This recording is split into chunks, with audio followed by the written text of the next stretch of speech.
안녕하세요. 미디어 데모스 류PD입니다. 행동하는 의사회 임닥터입니다. 행동하는 의사회와 미디어 데모스가 함께하는 보건의료 뉴스 토파보기 10월 세 번째 시간입니다. 이번 시간에는 2023년 사망 원인 통계 자료를 살펴보겠습니다. 자, 먼저 기사 제목부터 살펴보겠습니다. 지난해 3대 사망 원인 암, 심장질환, 폐렴, 자살 10년 만에 최대. 암, 심장질환, 폐렴 사망자 전체 사망자의 42%. 자살로 인한 사망자 수 1년 전보다 8% 넘게 증가. 뭐 예전에도 사실은 저희가 사망 원인을 다른 어떤 코너 콘텐츠로 그랬죠. 찾아본 적 있지만 저는 그렇게 생각합니다. 주된 사망 원인을 우리가 알아야 그러면 우리가 뭘 피해고 그 다음에 어떻게 건강한 수명을 늘려갈 것인가 그 방향을 좀 알 수 있지 않을까 이렇게 생각해서 한번 사망 원인에 대해서는 한번 해마다 통계가 나올 때 한번 좀 보게 되는데요.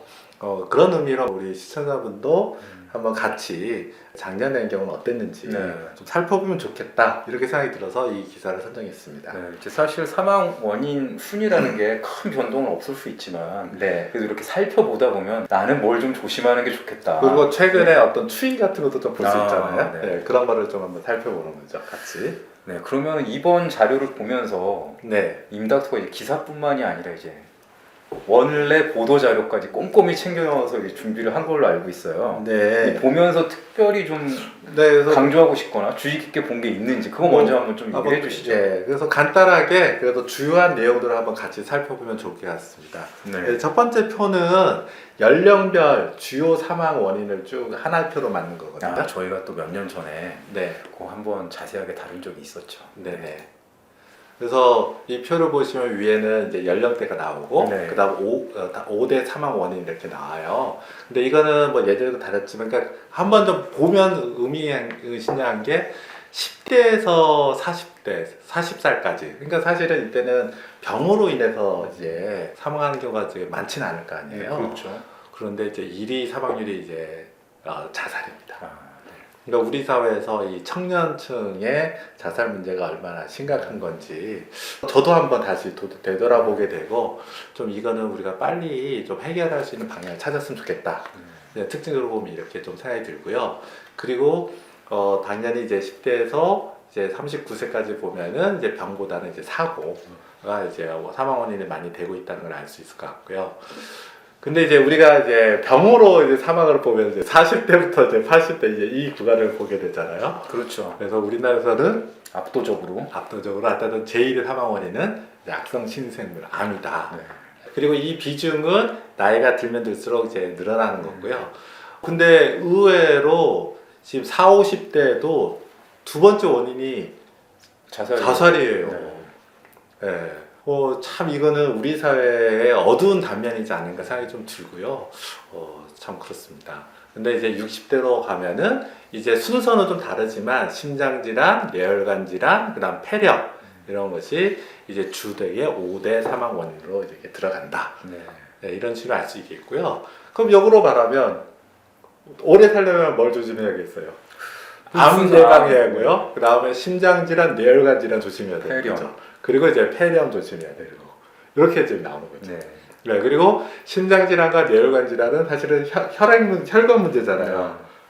그러니까 우리가 만성질환에서 늘 얘기했던 뭐 고혈압, 당뇨, 그 다음에 생활습관 개선 이게 굉장히 중요하다는 것을 이제 보여주는 거죠. 이번 자료에서는 추이를 좀 볼 수 있는 게 있어요. 그래서 몇 가지 추이만 같이 한번 살펴봤으면 좋겠습니다. 첫 번째는 사망 원인에 대한 추이거든요. 그래서 2013년, 그러니까 10년 정도의 사망 원인에 대한 추이예요. 독특한 게 하나 보이잖아요. 코로나19. 그렇네요. 코로나19 사망자 수가 상당히 2022년도에는 3위 원인이었다가 이제 서서히 이거는 좀 줄어드는 거고요. 2013년에는 10대 사망 원인이 잘 안 보이던 게 2023년에 들어간 게 알츠하이머병이 있어요. 그래서 이게 사망 원인에 좀 들어갔다. 이런 거가 좀 특징인 것 같고, 그 다음 운수 사고는 점점 좀 줄어들고 있죠. 이거는 우리 사회가 그래도 안전한 사회로 많이 좀 나아지고 있다. 이렇게 좀 보여지는 것 같아서 그건 다행인 것 같고요. 그 외에 이제 약간의 추이로 보면 악성 신생물의 비중은 좀 올라가고 있고, 이번에 이제 좀 특이한 거는 폐렴이 좀 사망 원인 순위가 예전에도 5위에 있었지만 좀 더 올라갔다는 게 좀 특징적인 것 같아요. 2013년도와 비교하면은 폐혈증이 또 좀 사망 원인이 올라간 게 좀 특징인 것 같습니다. 그 다음에 이제 보는 거는 암 사망률 추이입니다. 예전에 우리나라 위암의 사망이 높았는데 그렇죠. 그래도 많이 줄어지고 있다. 반면에 폐암, 대장암, 그다음 췌장암 이런 사망률이 좀 올라가고 있다. 사실은 왜 그런지에 대해서는 우리가 연구하고 더 찾아봐야 될 내용인 것 같고요. 그래서 어쨌든 이런 추이기 때문에 최근에 언론에서 대장암, 췌장암 얘기들이 많이 나오는 이유인 게 이런 배경이다. 임닥터가 이제 몇 가지 짚어주셨는데 네. 저는 사실 이제 임닥터가 이 보도 자료를 공유해 주셔서 조금 봤는데 제일 의아했던 거는 일반적으로는 남성의 사망률이 여성 사망률보다 높잖아요. 근데 이상하게도 치매 사망률은 남성보다 여성 사망률이 한 2배 이상 높더라고요. 네, 그렇게 나왔죠. 그래서 이게 일반적으로 또 이제 치매 환자는 여성 비율이 높다. 그것 때문에 그런 것인지. 근데 사실은 이거는 이제 그러니까 통계 결과물인 거잖아요. 그렇죠. 왜 이런 결과물이 나온 건지. 그러니까 이 통계의 속사정은 아직 정확히 몰라요. 거기에 대한 내용은 사실 굉장히 주관적이다는 걸 제가 먼저 좀 말씀을 드리고 싶고요. 저는 의아한 게 10대 사망 원인에 알츠하이머병이 들어가 있다는 거예요. 근데 이 사망 원인이 어떤 통계냐면은 사망 진단서에 사망 원인을 뭘로 쓰느냐의 통계거든요.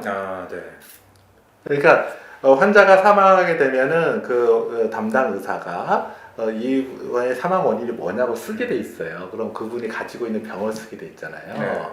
거기에 알츠하이머병이라고 썼다는 거예요. 제가 경험한 거로, 그래서 제가 경험한 거로 추정을 해보면 사실은 치매로 좀 골골이 지내시다가 돌아가신 경우에 이 사망 진단서가 이렇게 된 게 아닌가. 그리고 또 하나는 10년 전에 알츠하이머병이 10대 어린이 아니었잖아요.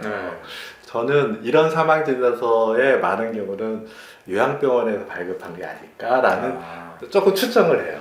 왜냐하면 그러니까 우리가 그러니까 머릿속에 상상하는 거 있잖아요. 어떤 병이 갑자기 악화돼 가지고 뭐 심장 기능이 떨어지고 또는 호흡을 못해서 사망에 이르는 이런 식으로 사망한 게 아니라 그 전에 여러 가지 만성 질환으로 거의 침상에 와상 상태에 있었던 분, 이런 분이 기력이 다 되셔서 어느 순간 사망을 하시거나 자그마한 어떤 합병증에도 사망하신 경우에 이제 알츠하이머병이 이제 사망진단에 쓰였던 거 아닌가. 그럴 수 있겠네요. 네, 저는 사실 그래서 최근에 이제 추이를 보면은 폐렴과 폐혈증이 이렇게 굉장히 올라갔잖아요. 폐렴과 폐혈증 자체는 사망 원인이 분명히 맞아요. 그런데 이전에 아무 병도 없던 노인분이 폐렴과 폐혈증에 걸리는 경우도 물론 있지만 대부분은 어떤 특정한 만성질환을 갖고 있는 경우가 많거든요. 대표적으로 이제 제가 요양병원에 있는데 제 환자분의 많은 사망 원인은 폐렴 아니면 폐혈증이에요. 왜냐하면 장기간 입원 상태에서 이렇게 와상 상태로 계신 분들은 면역이 떨어지기 때문에 1년에 한두 차례 이상 폐렴, 폐혈증을 겪어요. 근데 이것을 겪었을 때 이겨내는 분도 있지만 이겨내지 못하는 경우가 있거든요.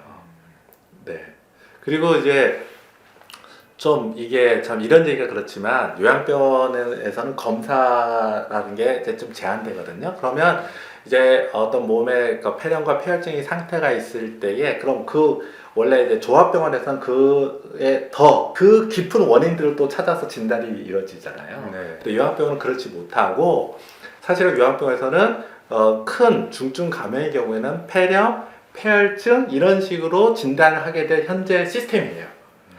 그래서 저는 이제 저기 말하는 이제 사망 원인 폐렴, 폐혈증이 다 요양병원에서 돌아가신 분의 경우라고 생각하진 않아요.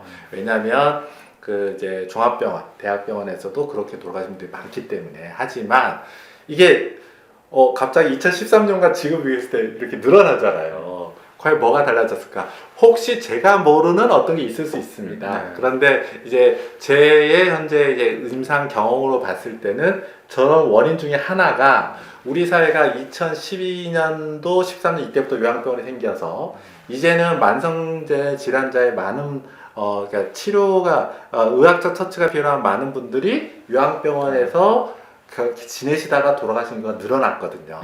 그런 것이 이제 사망 원인에도 반영된 게 아닌가. 굉장히 좀 타당성 네, 저는 좀 있는 이야기. 사실은 그런 생각이 좀 들었고요. 그래서 알츠하이머 병 자체는 예를 들어 심장 질환으로 사망 이런 것처럼 사망하진 않습니다. 근데 우리가 이제 치매도 중증 치매가 되면 와상 상태가 되고 그다음에 와상 상태가 되면은 이게 전반적인 노인의 쇠약 상태가 되거든요. 노인의 쇠약 상태가 되게 되면은 이제는 뭐 면역이 떨어지기 때문에 뭐 감염도 생기고 장기 기능도 떨어지고 해서 여러 가지 질환들이 복합적으로. 예. 그래서 예전에 뭐 암, 뭐 예를 들어 뭐 심장질환 이런 것처럼 어떤 특정 병에 갑자기 걸려서 사망하시는 경우도 있었지만 저 통계는 한편으로 보면은 이런 우리나라 의료 환경의 변화도 있지만 또 한편으로 보면 우리나라 기대수명이 늘었잖아요. 다시 말해서 이 사람 만성질환으로 앓다가 돌아가시는 분 비중이 늘어나고 있다. 저는 이제 그게 사망 원인에 반영되는 게 아닌가. 이렇게 생각이 들어요. 그럴 수 있겠네요. 네네. 이거는 참고로 분명히 말씀드리지만 저의 주관적인 저거라는 거. 보도자료에도 이렇게 숫자가 뭐 정년 대비 뭐 이렇다만 나오지. 뭐 그 이유나 원인 이런 것까지는 안 나와서 궁금하긴 하더라고요. 예, 그래서 저 개인들을 말씀드리고 그래서 저는 아까 사망 원인도 보고 했지만 그러니까 우리가 이걸 보는 게 건강한 우리 노년을 위해서 뭘 해야 되느냐는 거잖아요. 그러니까 다시 말해서 정신과 몸을 건강하게 우리가 유지하기 위해서 그럼 어떻게 해야 되는 게 좋은 건가, 이게 우리한테 고민되고 그 방법을 하나씩 해야 되는 게 우리 40대에 50대 이런 분들의 중요한 문제지 않을까, 이렇게 저는 생각을 했습니다. 자, 그러면은 뭐 더 살펴볼 게 있을까요? 예, 이번 그 관련된 그 통계에서 저는 요거 하나는 또 꼭 한번 같이 봐봤으면 좋겠는데요. 거기에 뭐가 나왔냐면 주요 사망 원인에 대해서 시도별 어떤 분포 차이를 이게 그림으로 이제 결과가 나온 건데요. 지역에 따라서 그런 그렇죠. 편차가 있는 그래서 이게 연령 표준화 사망률이에요. 이게 뭐냐면 표준화 시킨 거죠. 그러니까 모든 시군구에 관계없이 일정한 연령대별 인구가 있다고 했을 때 그럼 이 원인으로 몇 명이 돌아가실 거냐, 이런 비교거든요. 그렇게 봤을 때 보시면 진한 곳이 당연히 사망률이 높은 곳이고요. 보면은 각각의 어떤 사망 원인에 따라서 보면은 그 시도별 편차가 있다는 거예요. 이게 우리 사회에 엄연히 존재하는 거거든요.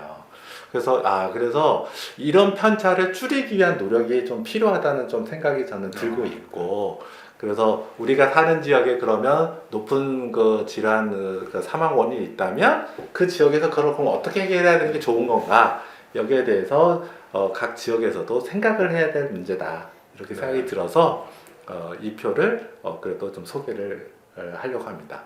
이 그림을. 이게 뭐 질환별로 좀 차이가 있긴 한데 제가 딱 보기에는 수도권이 조금 더 연한 색깔인 것 같다. 그렇죠. 전체적으로 연하죠. 전체적으로 연하죠. 아무래도 치료가 잘 된다? 이런 뜻인가요? 뭐 치료면도 그럴 수 있고, 그다음 원인도 있지 않겠습니까? 그래서 그 원인이 개인 원인도 있겠지만 환경적 원인도 있을 수 있잖아요. 그러니까 그런 것들이 잘 조절되고 있다. 또는 뭐 그다음에 건강과 관련된 어떤 행동을 잘 유지할 수 있는 어떤 조건이 되고 있다. 여러 가지로 평가될 수 있겠죠. 그래서 오늘은 뭐 제가 거기서 딱 말씀드릴 수는 없지만 아마 이거 보시면서 내가 사는 곳에서 이 질환은 제일 찔한데 이런 분들이 계실 거예요. 그러겠네요. 그래서 보건의료 분야는 참 어려운 게 단순히 의료 서비스 기관만 는다고 해서 해결되는 게 아니거든요. 그렇기 때문에 보건 당국이 공공적 입장에서 여러 가지 노력을 해야 되는 게 이제 이 건강 문제, 보건의료 문제지 않을까라는 생각합니다. 행동하는 의사회와 미디어 데모스가 함께하는 보건의료 뉴스 토파보기. 이번 시간에는 2023년 사망 원인에 대해서 살펴봤는데요. 좀 어두운 이야기 얘기를 나눠봤는데 네. 다음 달에는 좀 더 밝은 건강 뉴스로 네. 보건의료 뉴스로 찾아왔으면 좋겠다 이런 생각을 해봤습니다. 네. 네, 오늘 방송이 도움이 되셨다면 구독, 좋아요, 알림 설정 부탁드리고요. 다음 시간도 기대해 주시면 좋겠습니다. 긴 시간 시청해 주셔서 감사합니다. 감사합니다.